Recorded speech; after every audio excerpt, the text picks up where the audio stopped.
Bom, então agora o Márcio Henrique, vai trazer o estudo da noite de hoje. Qual o tema, Márcio? Emmanuel.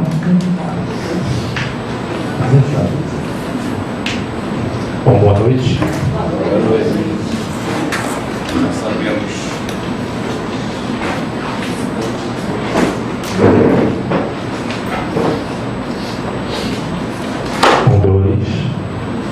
e eu. Os botões são esses. Antes era esse, agora passou a ser o de cá. Bom, adiantando que o nosso estudo hoje vai falar sobre Emmanuel, na verdade é um estudo para trazer algumas coisas que a gente às vezes precisa como fortalecimento. A nossa vida, a gente sabe que ela tem os seus percalços, tem as suas dificuldades, tem as suas lutas. E muitas vezes a gente entra até num certo pânico, um certo desespero, porque há momentos em que o teste ele é muito rigoroso. E a gente acha que a nossa vida é sempre mais difícil do que a dos outros. E quando a gente olha para os grandes da nossa doutrina espírita, a gente acaba acreditando que a vida deles foi facilitada, porque são os grandes. Mas estamos falando de Emmanuel, nós estamos falando de Dr. Bezerra. Não são diferentes de ninguém. Senão o livro dos Espíritos estaria errado. Os Espíritos não seriam criados simples e ignorantes. Até aquele que foi lá no Sol e beliscou, tirou um pedacinho, deixou por quase 5 bilhões de anos girando em torno do Sol. Hoje a gente pode botar o pé descalço em cima dele e não precisou passar por um planeta de provas e expiações como nós passamos hoje, e não como Cristo planetário em missão, como foi há 2000 anos atrás, mas como aluno de um planeta em algum lugar nesse universo, necessitando de conhecimento. Ou então Deus privilegia alguns. Não é o caso, né? Então hoje nós vamos usar o nosso Emmanuel para esse incentivo. Impossível fazer justiça a Emmanuel em 50 minutos, 1 hora. Não falaríamos tudo o que desejaríamos, ou gostaríamos, ou precisaríamos falar de Emmanuel. Mas eu vou me ater especificamente a esses 5 livros dessa coleção há 2000 anos do Emmanuel, formada pelo livro Há 2000 anos, os 50 anos depois, best-seller Paulo e Estevão, Renúncia e Ave Cristo. O Emmanuel teve com esta atual em São Paulo conhecidas 12 encarnações. Ali dentro nós temos 5. Falarei de uma anterior e passarei mais rápido, porque o tema que é buscar nas dificuldades do Emmanuel a comparação para com as nossas dificuldades e assim nos fortalecer naquela certeza simples. Se ele fez, passando pelo que passou, por que nós não? Nós vamos fazer uma viagem inicialmente no tempo, ao estilo histórico, que eu gosto bastante, e nós vamos voltar lá no passado muito distante. Antes desses livros acontecerem, nós vamos viajar para o Egito Antigo, 800 anos antes de Cristo, numa cidade chamada Tebas, em que existiam aglomerados de templos religiosos. O egípcio tinha Deus para tudo quanto é coisa. Existiam aglomerados de Luxor e de Karnak, formados por vários templos erguidos a vários deuses. No templo de Karnak existia o templo mais importante, do deus mais importante, Amon. E Amon recebia como sacerdote de seu templo, não um sacerdote simples, mas um grande sacerdote. E quando fala grande, pode botar o dedo aqui no nariz e fazer assim, ó, grande sacerdote. Me perdoem que esse sou eu, me avisando que eu tenho uma reunião de tratamento amanhã. Bom, no templo de Amon-Ra ficava o grande sacerdote Simas, o nosso Emmanuel. Naquele tempo como hoje menos, graças a Deus, sacerdote não era uma palavra que moralmente fosse elevada, não. era só um símbolo de riqueza, de poder, de privilégios.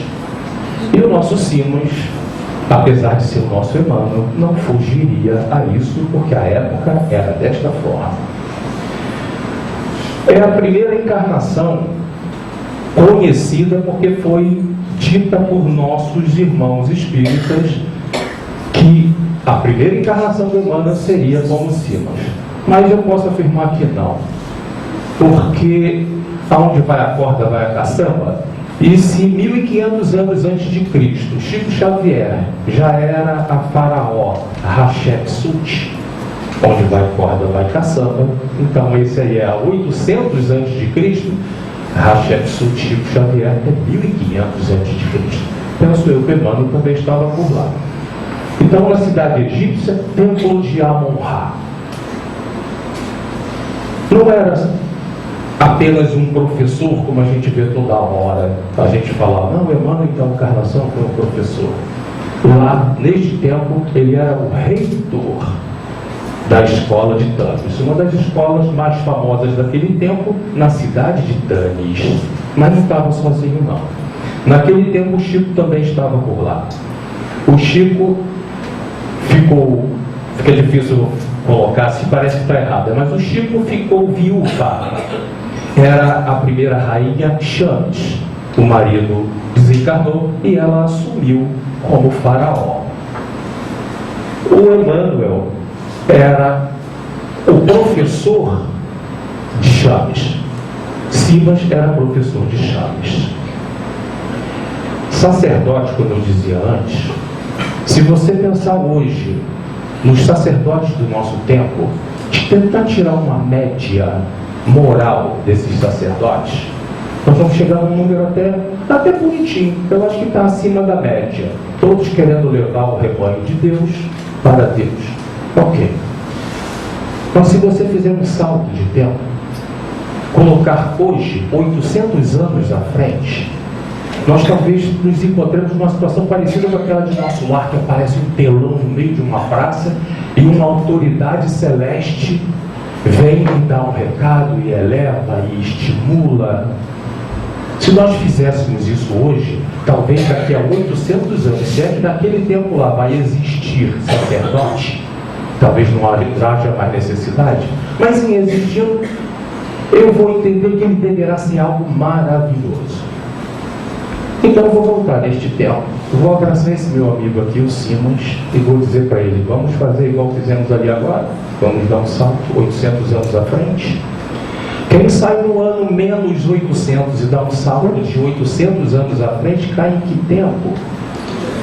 O de Jesus. Eu posso não saber moralmente quem é o Simas, mas 800 anos à frente de evolução, eu encontro os sacerdotes do templo em Jerusalém. Alguém pensa diferente de que são só ratazanas, como eles diziam naquele tempo, cobras, corruptos, assassinos, assassinaram o Cristo planetário? Então, se 800 anos à frente do Simas eu encontro esse nível de sacerdote, 800 anos atrás eu não vou encontrar coisa melhor. O nosso Simas vai retornar ao plano espiritual e nós vamos dar um salto de mais uns 600, quase 700 anos à frente para encontrar um outro personagem da nossa história, que é esse moço que está nessa moeda aí. Acredite se quiser, única coisa que eu consegui achar do cônsul Publius Cornelius, ou melhor, Lentulus Cornelius Sura. Esse é o cônsul. Esse nosso amigo, que a gente pode ver ali na esquerda, está todo paramentado, cheio de louros na cabeça, bem estilo moeda mesmo, né? Nesse denário aí de prata. E lá na direita a gente consegue ver uma imagem que parece assim, um senhor, já com 50 anos, bem magrão, a cara assim bem ossuda, narigudo, testa crescendo em direção à nuca. É a única coisa que um historiador colocou na internet e que diz que é do Sura. Tudo ou mais desse nosso amigo sumiu. Se a gente for na internet, a gente vai achar muito o próprio Espiritismo falando do Sura, porque é o que a gente está fazendo aqui agora. Mas não tem uma grande história dele para oferecer. Ele foi praticamente apagado. Esse nosso amigo nasceu no ano 114 a.C. e vai desencarnar no ano 63 a.C. Naquele tempo antes de Cristo é do ano maior para o menor, né? Quando esse moço esteve na idade de começar a frequentar a sociedade, sendo de família poderosa, esse nosso amigo foi pretor romano. Durante alguns anos ele foi governador da Sicília, voltou para Roma para ser senador, e no ano de 71 a.C. ele se torna cônsul. Em 71 se torna cônsul. Em 70, no ano seguinte, ele vai ser expulso do Senado por imoralidade. Imoralidade é um termo que é de acordo com a sociedade e o seu tempo. Talvez as avós de algumas meninas do coral tenham contado que lá nos anos de 1910, 20, 30, 40, as senhoritas que porventura usassem saias cujas bainhas não estivessem bem abaixo do joelho, e essa saia subisse de alguma forma e mostrasse uma frestinha de joelho, boca de candinha, já era. Estavam desmoralizadas. Dali para frente, elas seriam as raparigas, umas sem morais, umas prostitutas. Acabou. Para elas que apareceu um joelho, ou uma pontinha de joelho. Hoje, papais e mamães omissos que relevam seus filhos à criação na rua. Hoje nós assistimos meninas de 12 anos carregando no colo os filhos do funk. E isso não é imoral. Mas o nosso cônsul foi expulso do Senado por imoralidade. Porque ele era um conspirador. Entre outras coisas, um conspirador. No nosso tempo atual, a gente chama de articulação, né? Você traz a articulação e eu voto sim ao seu projeto. Ouviu? E aí, senhor cônsul, senhor senador, a gente ajuda o povo, mas se não tiver articulação, o povo que se dane, eu estou preocupado com o meu. Este nosso amigo aí vai conquistar muitos amigos, ou melhor, inimigos, por conta da forma que ele vivia e convivia no meio dos próprios senadores. Como ele ficou desempregado, já que foi expulso, e cabeça vazia, né? Casa do diabo, né? Assim mais ou menos que diz o ditado. Pois é, nosso amigo não tinha o que fazer e foi procurar um auxílio espiritual para saber que rumo ele dava a vida dele. Desejoso de voltar ao poder, ele vai procurar o que naquela época, né, talvez se igualasse ao que a gente hoje tem aqui de músios, cartas. Ele foi procurar a sorte, ele foi procurar o oráculo. E chegando lá, o oráculo disse para ele que 3 membros da famosa e poderosa família Cornélios seriam governadores em Roma. O que é que o nosso Sura pensou? 3 Cornélios serão César? Nem. Eu e mais 2. Eu. Com isso, nosso amigo fez exatamente aquilo ali. Ele fomentou uma revolta em Roma em que pretendia o massacre dos magistrados, os juízes, o massacre dos senadores. Não tinha Câmara dos Deputados, então ele não pretendeu isso aí, mas queria também tacar fogo em Roma. Nero, logicamente, vai gostar dessa história mais tarde, vai guardar essa carta na manga e vai usar. Mas o nosso amigo instalou a balbúrdia em Roma com um único objetivo: quando os meus black blockers estiverem na rua quebrando tudo, aí eu chego no meu cavalo branco, eu tiro a minha espada, eu grito independência ou morte e sou levado nos braços do povo até o trono e lá coroado César. Na cabeça dele era isso. Mas lá de cima, a espiritualidade está só, esse menino está se comprometendo. Eu acho que ele vai sair daí mais cedo, porque ele vai piorar a própria situação. E o que vai acontecer durante as badernas? Qual era a ordem do nosso cônsul Sura aos seus seguidores? Todo inimigo do Sura tivesse os olhos queimados com ferro em brasa. Quem conhece aquela coletânea sabe que mais tarde tem colheita, porque o nosso Sura agora pegou o saquinho de sementinhas de ferro em brasa e saiu a semear. Não vai dar tempo de colher nesta vida, mas vai colher na próxima. Descoberta a conspiração, o nosso amigo Sura foi preso em Roma, foi condenado e foi executado de uma forma até inusitada, porque não era uma forma que o romano executava ninguém. Ele foi morto esganado. Penso até que quem chegou primeiro estava com muita raiva. Desconheço esse método, mas foi usado por Sura. Esse nosso amigo volta ao plano espiritual, vai ter que se ver com a própria consciência, vai frequentar o seu umbral particular e, num determinado tempo, será chamado para novo projeto reencarnatório.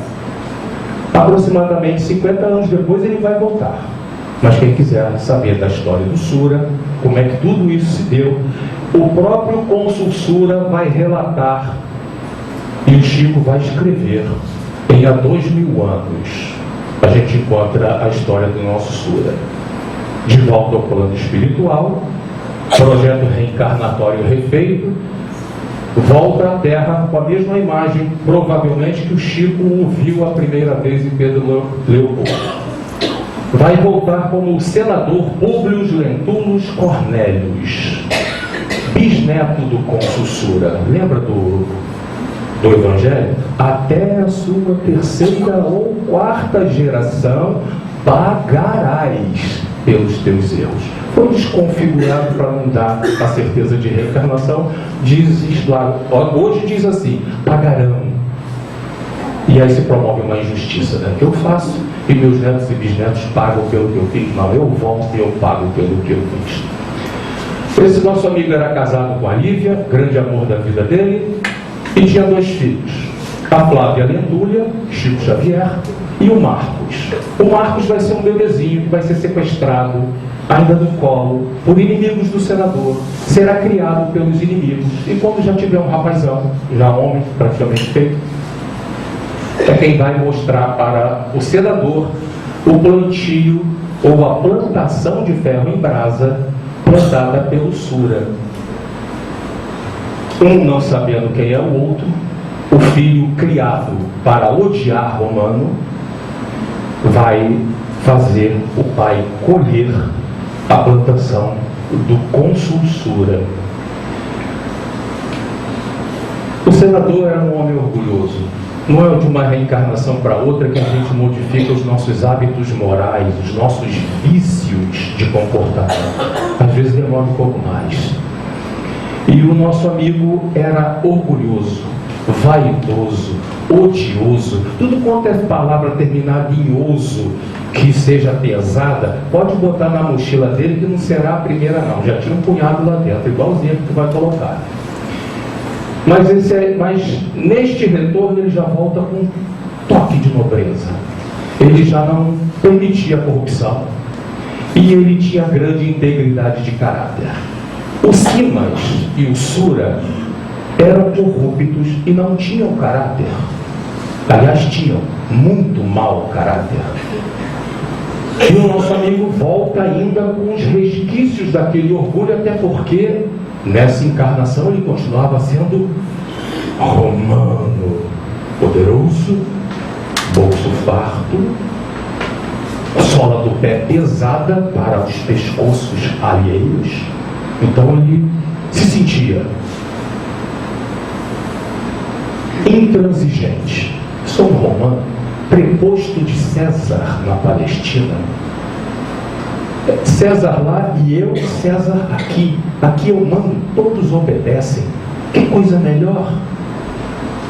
Então, por esta vaidade, esse intransigente durante anos vai sofrer a dor de achar que tinha sido traído pela esposa. Vai passar uma vida inteira, só vai descobrir a verdade quando a morte abrir os braços e começar a caminhar para ele. Aí é que ele vai descobrir a verdade. Teve a oportunidade de ficar frente a frente com Jesus. Segue-me. Entre ser servo de Deus e ser servo de Roma, ele escolheu Mamon.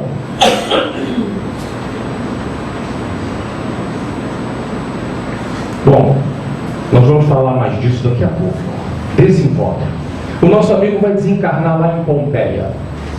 Famosa Pompeia, vulcão Vesúvio, vai entrar em erupção. Nosso amigo estava lá com a família e os servos, inclusive a serva que vai contar para ele a verdade sobre Lívia, que vai dar uma aliviada no coração. Não, na vaidade, porque o que doía dele era que ele tinha sido traído. Ele vai descobrir que não, ele não foi traído, e agora o remorso vai comer, porque ela era inocente. Lívia só queria, na conversa que ela foi vista a sós com Pôncio Pilatos, pedir pela vida de Jesus, para que ele não fosse crucificado.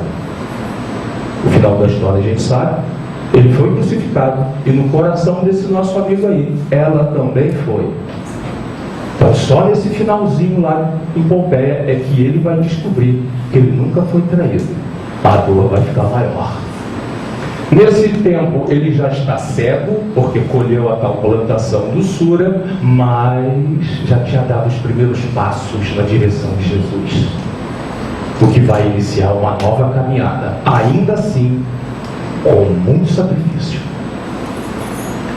Como eu disse, ele teve um encontro com Jesus, aquela mãozinha assim, Jesus, né, segue, e ele vai dizer que não.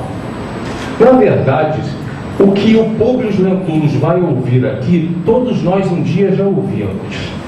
Teve uma vez que fomos nós, não sei se nessa, não sei se na passada, há quantas atrás, mas a consciência de vocês em algum momento vai dizer assim: tenho a impressão de que eu já ouvi isso. Pois é.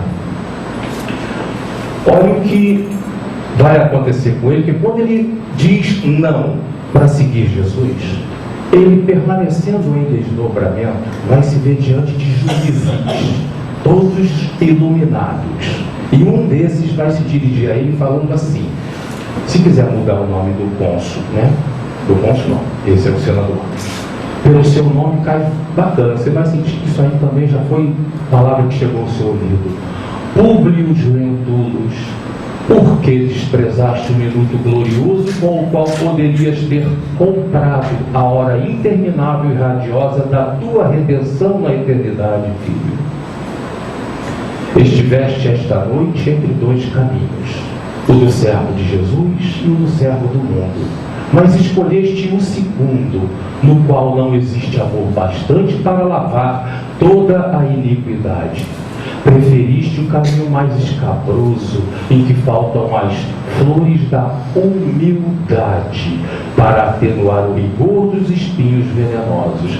Essa palavra humildade, ela vai perseguir o Emmanuel durante algumas encarnações. Sabe aquela bola de ferro que o guindaste usa para derrubar prédio? Vão escrever numa daquelas bolas humildade. Vão prender aqui no tornozelo do Emmanuel e ele vai arrastar essa bola por um bom tempo. Um bom tempo. Sofrerás muito, porque nessa estrada o jugo é inflexível e o fardo é pesadíssimo. Mas agiste com liberdade de consciência no jogo amplo das circunstâncias da tua vida. Livre-arbítrio. Ele usou, ele tinha direito de usar, assim como nós temos. O nosso arbítrio só é cerceado quando a gente entra naquele outro ditado que diz assim: o meu direito começa onde o seu termina, ou o seu termina onde o meu começa. Se isso for ofendido, aí sim, o seu livre-arbítrio vai receber um cerceamento, né? Mas o jogo amplo das circunstâncias foi a hora em que ele se analisou. Eu hoje, poderoso de Roma, preposto de César, na Palestina eu sou o César, todos me obedecem, não me falta nada, poder, dinheiro, aonde eu chego eu sou o cara, como eu disse, pé pesado, pescoço do outro, meu braço forte, chicote para as costas do outro, eu mando. Então ele estava se sentindo confortável nessa posição. Por outro lado, qual é a proposta de Jesus? Ele olha para o lado, olha para Jesus, aquilo, assim, vestido de mendigo, descalço. Se pintar um pedacinho de pão a gente come, senão fome. Como? Amar ao próximo. Olha, meu amigo, só se for o próximo romano e de preferência da minha família. Porque se for só romano, está arriscado também se dar mal comigo. Como? Amar o inimigo? Ah, meu amigo, a quem ama o inimigo? Então esse nosso amigo, ele não era um cara muito fácil de lidar. Estava instalado nele aquela arrogância natural daqueles que mandam. Eram os donos do mundo, o romano. E ele se sentia muito bem desse jeito. Ele não quis a mensagem de Jesus. E o que os juízes vão dizer para ele a partir de então? Não te condenamos. Não te condenamos para tão somente lamentar o endurecimento do teu espírito em face da verdade e da luz.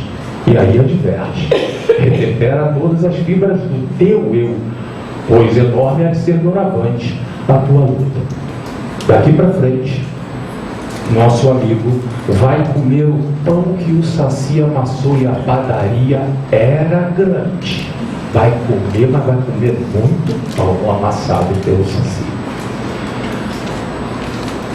Para quem quiser conhecer um pouco mais, porque esse trecho logicamente foi reduzido, quem quiser conhecer o senador, a história falível, o encontro com Jesus, essa chamada de atenção dos tais juízes em desdobramento, vai encontrar narrado pelo próprio senador Publio Lentulus em há 2000 anos, psicografado pelo Chico.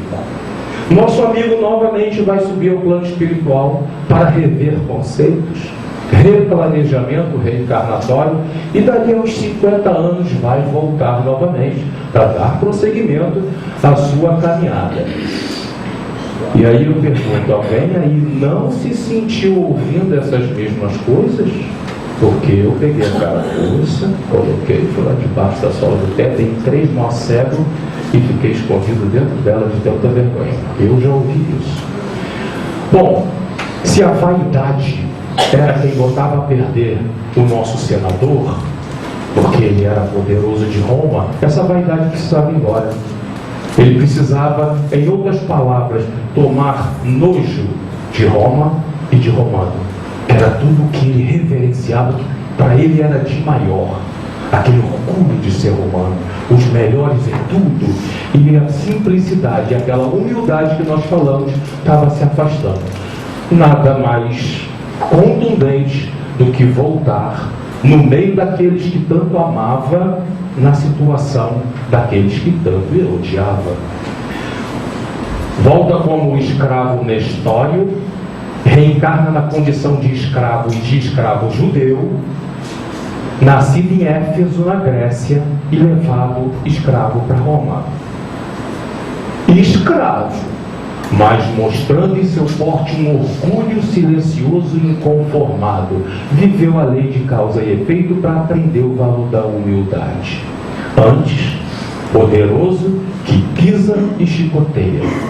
Agora, o outro lado da moeda, recebendo daqueles que tanto ele se envaidecia de ser romano, e ele agora na posição de quem oferece o pescoço e as costas, não mais a sola do pé e o braço forte com o chicote. Mas, se você tem as suas pernas para caminhar num caminho em que você tem que colher os erros do passado, você também tem uma outra perna que te leva para um caminho onde os canteiros estão preparados para o plantio. Às vezes a gente diz assim: as coisas boas é um direito colher, e as ruins é uma obrigação, né? Você plantou, é obrigado a colher. É sempre direito. Se você plantou, é seu direito colher. Então toma conta do que você vai plantar, porque vai colher por ser teu direito. Mas ele vai iniciar nesse caminho, colhendo e plantando já vai plantar. No aprendizado do Evangelho. O tempo vai passar e o nosso amigo Nestório será preso. Vai se manter firme na sua fé, vai manter a palavra dele junto ao Cristo, não vai abjurar e por conta disso vai ser supliciado lá nos circos romanos. No mundo espiritual, será mais uma vez recebido pela Lívia, que já estava bem acima dele. E uma curiosidade, quando cristão, na infância aliás, já cristão, teve a oportunidade de ouvir as pregações de João Evangelista. Olha que o senador, já com idade, conheceu um meninão que andava com Jesus por volta de seus 16, 17 anos, João, o Evangelista. O João foi o único apóstolo que morreu de morte morrida. Todos os outros morreram de morte matada. E João morreu com muito mais de 100 anos. Deu tempo do Públio Lentulus conhecer o jovem João e o Nestório conhecer o ancião João Evangelista. Quem quiser conhecer essa história do Nestório, conhecer mais a fundo essa passagem, vai encontrar narrada pelo próprio Nestório em 50 anos depois, psicografia também do Chico. Nosso amigo também vai subir ao plano espiritual, vai se preparar novamente e vai voltar agora como Basílio, que muitos chamam de... fugiu aqui o nome, foi bom que eu lembro. Nasce romano, porque ele precisava, como eu disse, tomar nojo de ser romano. Então o remédio era amargo, porque ele viria para a lucidez através do escárnio, através da maldade do próprio povo que ele tanto amava, que ele tanto enaltecia.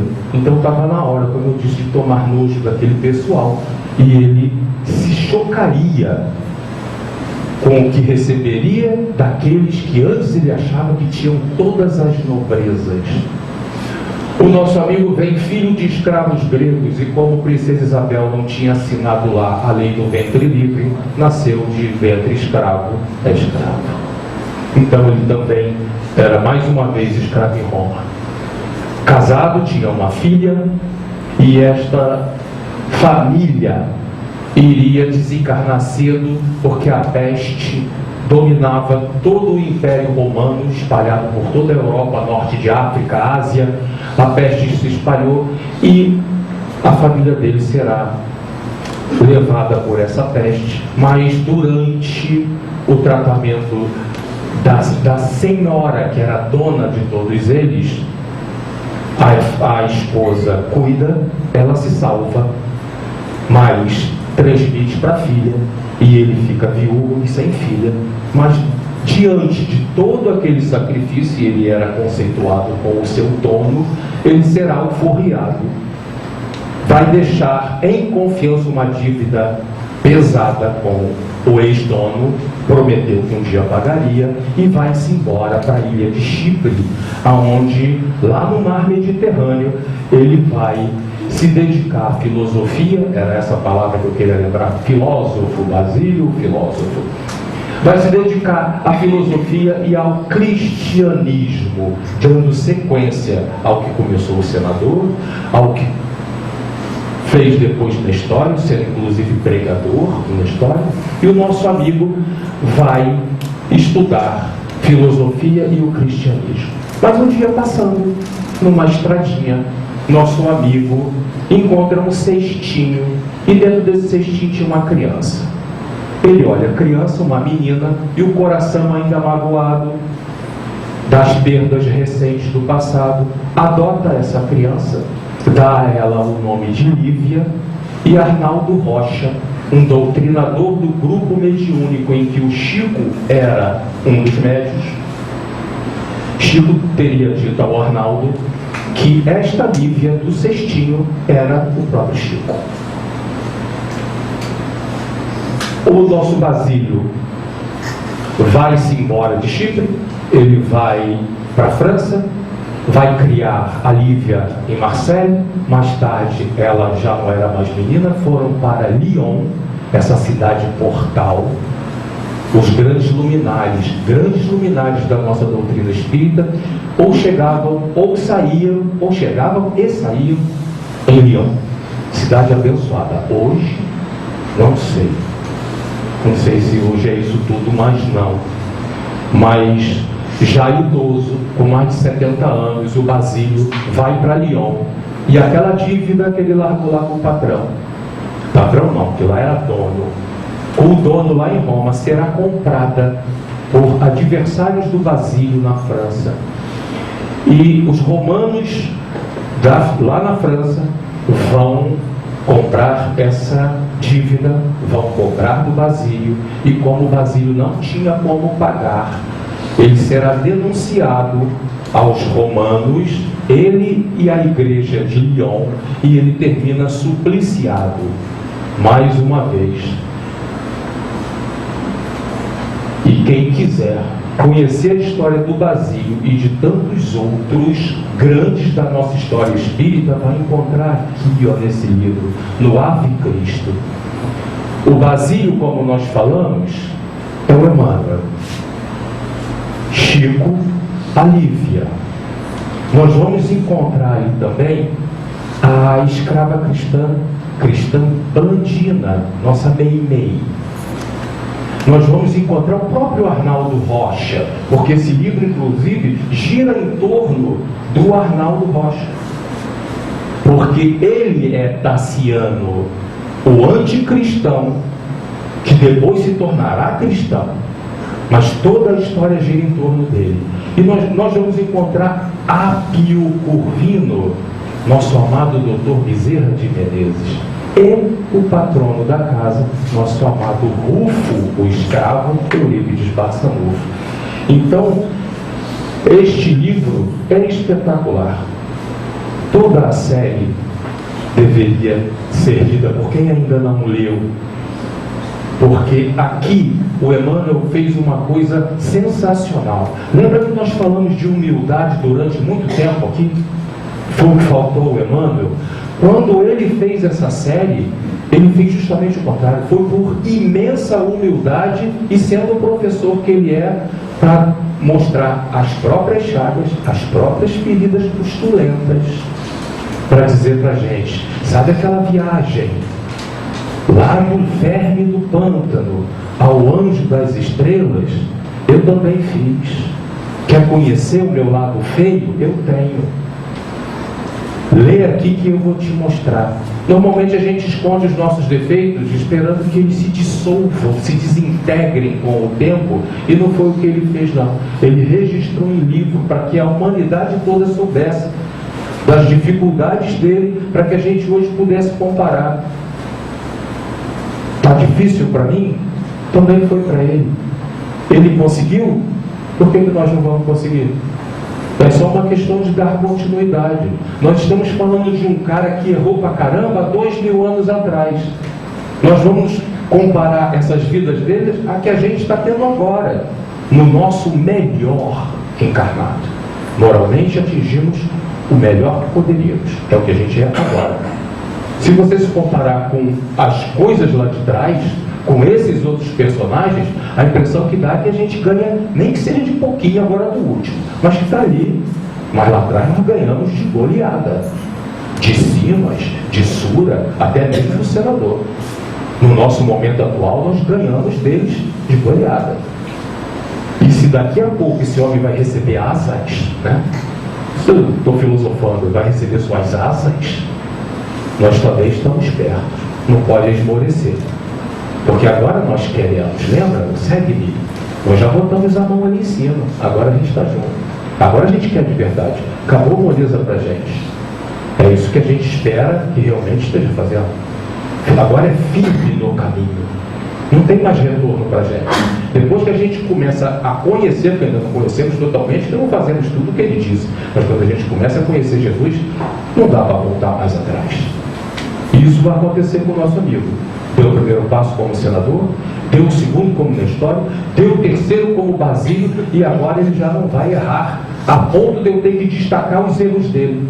Porque daqui para frente vai chegar ao solo do mundo a série do Emmanuel, sacerdote católico.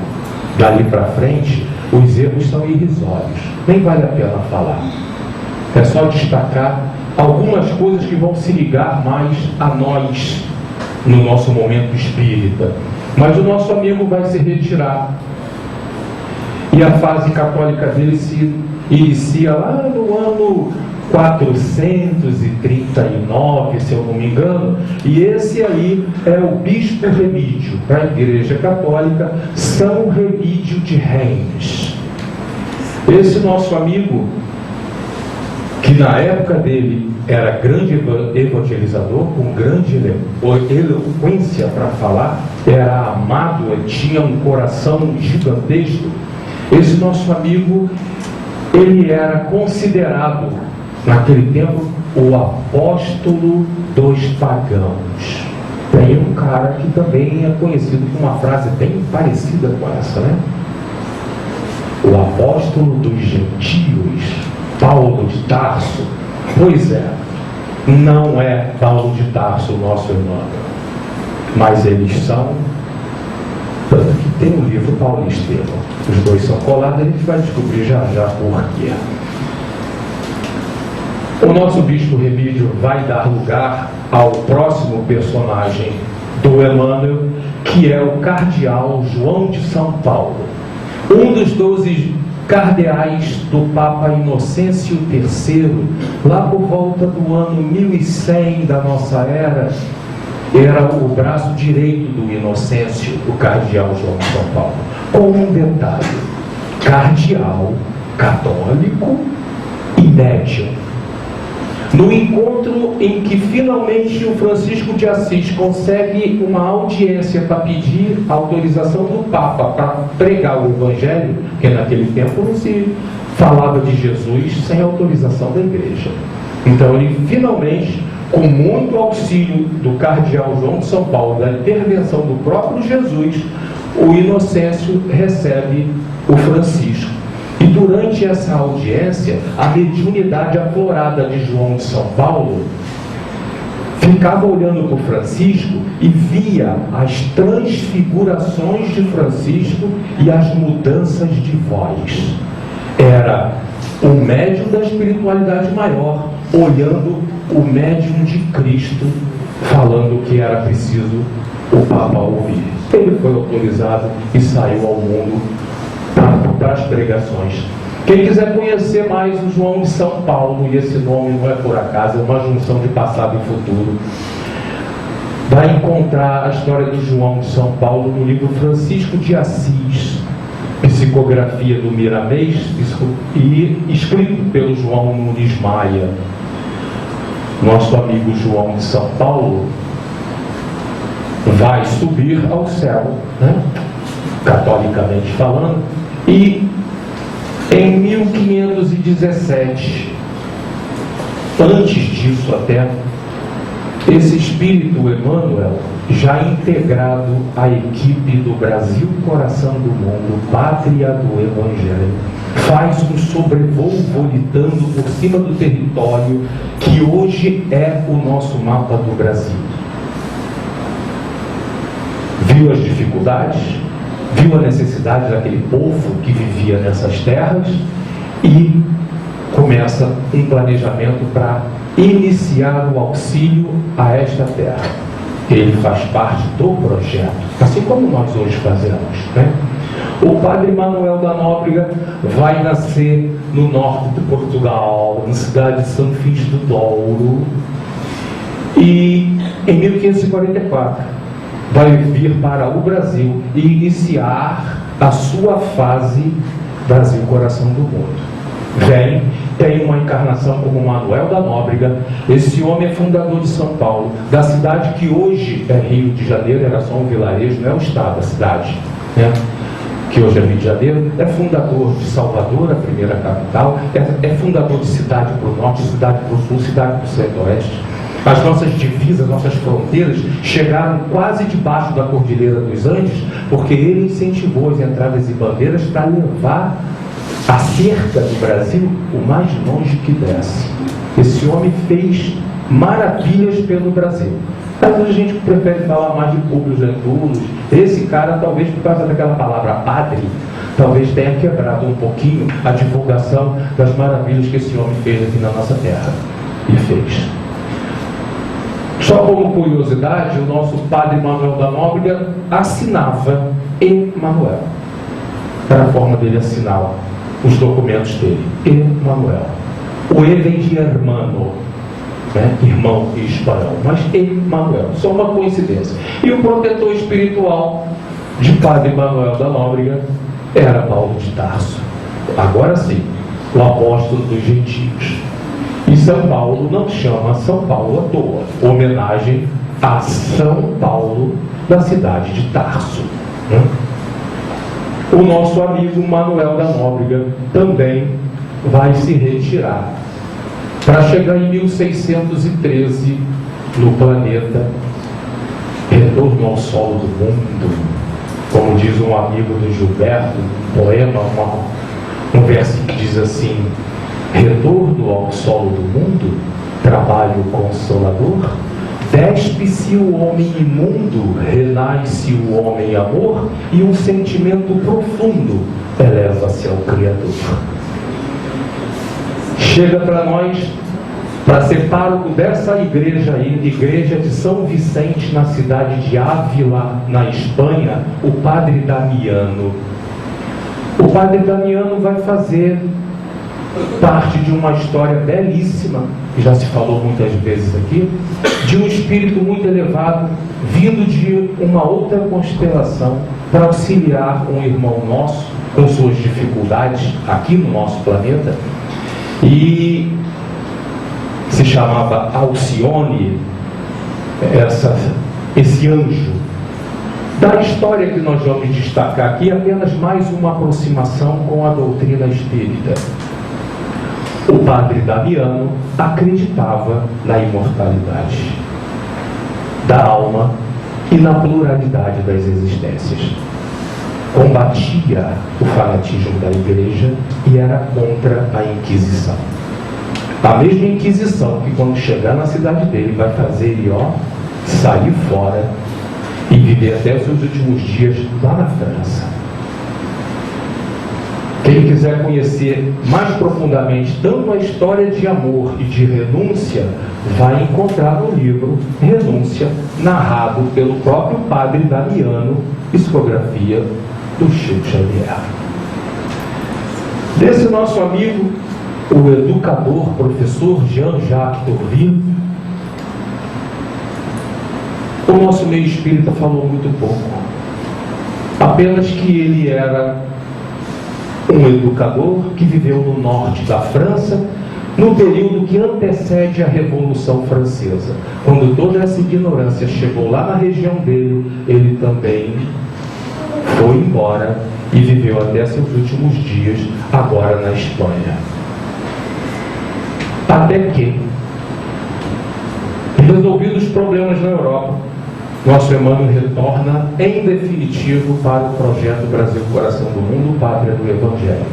Porém, antes dele nascer lá no Pará, como Padre Amaro, em 1861, nosso Emmanuel se apresentará ao mundo pela primeira vez usando o nome Emmanuel. Só que vai ser lá em Lyon, no capítulo 11 do Evangelho segundo o Espiritismo, no item 11, o tema O Egoísmo é assinado por Emmanuel. Após essa colaboração no nosso Evangelho segundo o Espiritismo, nasce no Pará o Padre Amaro. Se antes era bispo, cardeal, lá nas cúpulas, mesmo sendo da Igreja Católica, ele voltará, já depois de ter dado o passo espírita, já que ele participou do Evangelho segundo o Espiritismo, ele vai nascer no Pará, vai se ordenar padre e vai vir para o Rio de Janeiro. Aqui no Rio de Janeiro, ele vai ser pároco de uma igrejinha simplesinha, pequenininha, neste tempo aí, que o que me interessa não é nem a Igreja da Pena, é essa igreja aqui do fundo, essa outra criancinha ali. Mas não é aquela igreja dele não, muito parecida com aquela, já não existe mais. Atualmente a igreja é uma catedral que tem nada a ver com aquelas imagens ali.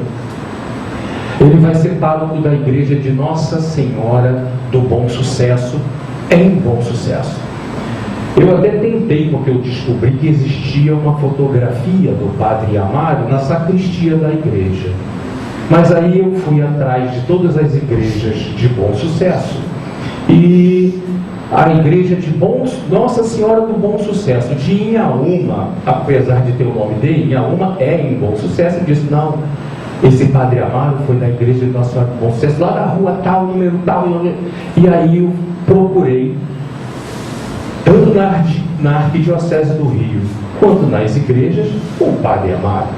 E aí me disseram que na de só Bom Sucesso era onde ele tinha estado. E o Padre Rost, que quem me atendeu lá, disse, olha, nem o quadro, nem o primeiro livro da igreja, que consta a passagem desse Padre Amaro, eu nem sei quem é, ele está há 4 anos na igreja, e ele disse, olha, sumiram o tal livro, tem até um nome engraçado, livro de tombo. O livro de tombo número 1 é onde estaria registradas as coisas do Padre Amaro. O livro de tombo 1 sumiu e o quadro também. Ninguém sabe aonde está. A Arquidiocese nem me respondeu, se puder. Então ficou por isso mesmo. Pensei até de conseguir mostrar uma foto do Padre Amaro sem chance. Eles sabem o que a gente sabe. Então o Padre Amaro tem que ser riscado. Sabendo que é Emmanuel. Bom, o que é interessante para nós, dentro da doutrina espírita, que é o que a gente está fazendo, o Padre Amaro, quando chegou aqui, além de ensinar o Evangelho, ele conversava com o Dr. Bezerra abertamente sobre codificação espírita. E isso deve ter sido uma coisa espetacular, né? O nosso Padre Amaro também vai deixar a nossa palestra para que a gente comece a falar desse encontro. O encontro de Emmanuel com Chico Xavier. Vai ser breve também. Não foi com o Chico a primeira vez que o Emmanuel apareceu. Foi lá na fazenda da senhora Carmen Perácio. Ele vai se apresentar para ela, não para ele. E ela vai ver um jovem imponente com vestes sacerdotais e aura brilhante. Só 4 anos depois é que o Chico vai estar lá na beira da tal lagoa, represa, cada um usa um termo, em oração, em 1931, quando o Emmanuel vai aparecer então para ele pela primeira vez. 4 anos antes já tinha aparecido para a senhora Carmen. E aí o próprio Chico vai dizer como foi que isso aconteceu. Ele disse sim, vi ali os traços fisionômicos de homem idoso, sentindo minha alma envolvida na suavidade de sua presença. Mas o que mais me impressionava era que a generosa entidade se fazia visível para mim dentro de reflexos luminosos que tinham a forma de uma cruz. Foi nesse instante que vai acontecer aquele diálogo já que a gente conhece bastante, já famoso, das 3 condições que o Emmanuel impõe para que os dois trabalhassem juntos, que é a mesma condição que a doutrina espírita não nos obriga, nos aconselha, né, para trabalhar com ela, né? Disciplina, disciplina e disciplina. Em 1996, o Emmanuel disse para o Chico que ele ia se retirar. Que durante aproximadamente 2 anos ele subiria aos planos mais altos da nossa existência para se preparar para uma nova reencarnação. E o Chico diz que o Emmanuel reencarnaria no interior de São Paulo, seria mais tarde um professor e seria filho de um casal que a gente também já conhece, que é o senhor Ricardo e a dona Laura, que é um casal personagem do livro Nosso Lar. Os dois estão reencarnados em São Paulo. O Emmanuel hoje é filho deles. Mês que vem, nosso Emmanuel faz 20 anos de idade, nascido em março de 2000. O Chico mais tarde confirmaria isso. Ele desdobraria e iria lá visitar para assistir a chegada do Emmanuel, como ele diz, no ano 2000. O Geraldo Lemos Neto, Geraldinho, é um rapaz que, bem jovem, vai buscar o Chico pelas suas necessidades e lá ele chega, é bem acolhido, se sente em casa e, entre aspas, nunca mais saiu de lá. Ele passou a ser aquela pessoa que vive ao lado do Chico, amigo do Chico, confidente do Chico, passou a ter adoração, como todos nós temos, pelo Chico. E o Geraldinho ouviu muita coisa, ele e aqueles que eram mais chegados do Chico. O Geraldinho ouviu muita coisa do Chico. E o próprio Geraldinho diz o seguinte: uma vez, conversando sobre a volta do Emmanuel, o Chico me confidenciou: Geraldinho, o nosso compromisso, meu e de Emmanuel, com o Espiritismo, na face da Terra tem duração de 3 séculos e só terminará no final do século XXI, que é esse que a gente está. O bispo Remídio viveu 96 anos. Outros personagens que foram o Emmanuel, todos morreram de cabeça branca, idoso. Se o Emmanuel nasceu agora, no ano 2000, se ele fizer o que fez João Evangelista, amigo dele, e o que viveu o próprio bispo Remídio, penso eu que este século termina esse casalzinho, né, o casal 20, de amigos Chico e Emmanuel. O que não quer dizer que nós ficaremos órfãos, porque os espíritos, e nós vamos passar por isso também, graças a Deus, conforme eles vão se elevando, eles ganham tamanha maturidade que eles não precisam mais de mentor, não precisam mais de babá. Eles vivem por conta própria, suas decisões agora serão sempre acertadas. Não precisa de ninguém dizendo mais para cá, mais para lá, menos isso, menos aquilo, mais aquilo outro. Não há mais necessidade. Já vai estar crescidinho, então já pode andar sozinho. É mais ou menos isso que vai acontecer agora. Os dois, já em grande elevação, não precisam mais de tutoria. Eles vão poder caminhar sozinhos. Além do que, lição aprendida com o Dr. Bezerra, quando convidado por Maria a escolher qualquer planeta do sistema solar para reencarnar, ele pediu para ficar. Ou qualquer planeta do sistema solar, também não inclui a Terra. E a Maria disse: ok. Enquanto houver um sofredor precisando do auxílio, eu me coloco à disposição. Disse Dr. Bezerra: penso que Emmanuel e Chico deverão fazer a mesma coisa, ou pelo menos eu estou torcendo para isso, né? Bom, gente, o nosso tempo já está chegando e eu gostaria de, antes de terminar, fazer 2 pedidos. Um é esse que o Emmanuel mesmo pede, que está lá no livro Estude Vida e Viva, em que um parágrafo desse livro foi condensado e se extraiu aquela frase que é o que a gente divulga hoje, que a maior caridade que podemos fazer pela doutrina é sua própria divulgação.